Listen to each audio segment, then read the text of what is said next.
Good morning, y'all, and welcome to the Midweek Mini. Spring is here, and it brought with it pollen and allergies, so if I sound a little rough this morning, I'm sorry, but y'all know how it is. Okay, so I think today's episode is one that you'll find interesting. Now, I believe last week I mentioned that I've been working on my ancestry, and I sent in my DNA last week, so I'm excited about that. But while I was researching my family online, I came across something that happened to one of my relatives and the people that lived in the same area. It's pretty heartbreaking too, so stick around. I'm going to tell you all about it.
Alright, y'all. So, my sixth great-grandfather on my maternal grandmother's side of the family was born way back in 1703 in New Jersey.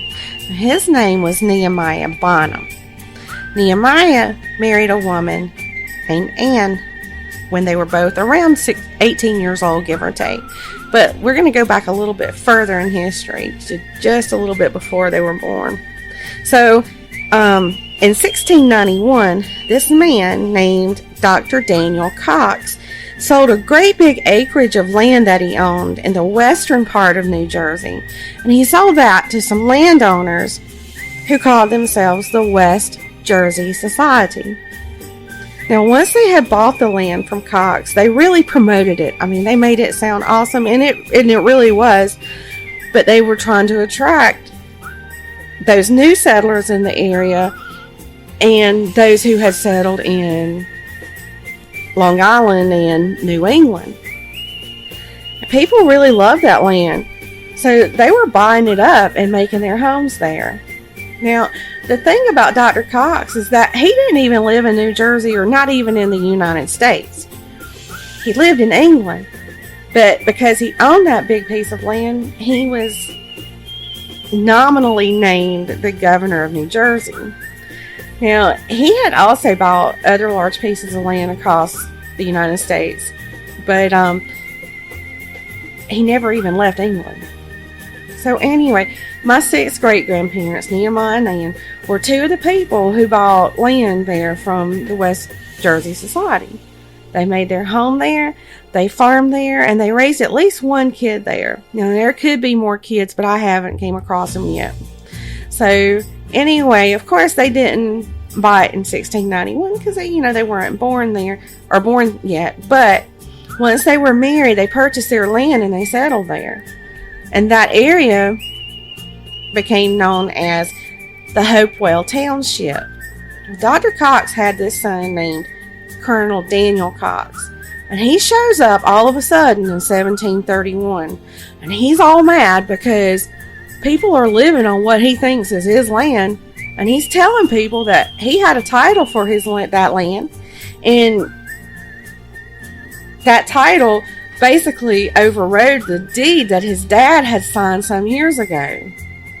Well, Colonel Coxe demanded that these people that were living there, including my ancestors, either purchase the land again from him, even though they had already paid for it once, or face eviction. Now, his dad, Dr. Coxe, he had died just the year before this happened, so he couldn't, stop his son or step in and do anything about it. Well, the landowners got together. There was 50 of them that got together, and they took it to court. They decided to sue Colonel Coxe. Well, their case went to court on April 22nd, 1731, but would you believe that the judge decided to side with Coxe? And yeah, he ruled in his favor. It's just preposterous to think that somebody can come in and act like that, want to throw people off their land or make them pay for their land again, and then the judge decides with them. Well, all these people were, like I said, going to have to either pay Coxe for their land again or find somewhere else to live.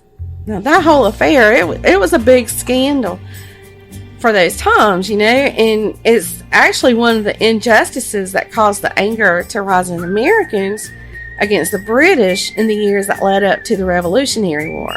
Well, after the initial lawsuit, other lawsuits were filed, and there were even riots, but none of their efforts made a difference. Some of those settlers left the area immediately, but some of them actually paid to stay on their land.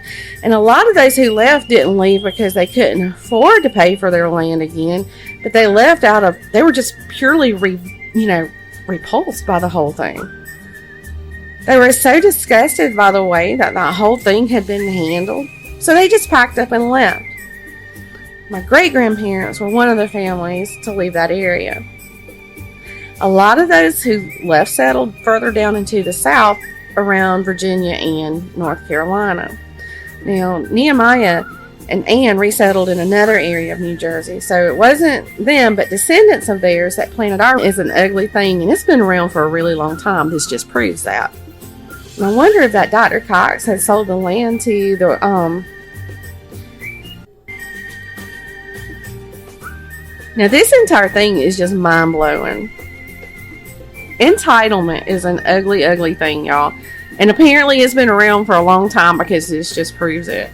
But those people that Dr. Coxe had sold the land to, the West Jersey Society, I wonder if they even knew about what was going on or tried to step in or intervene.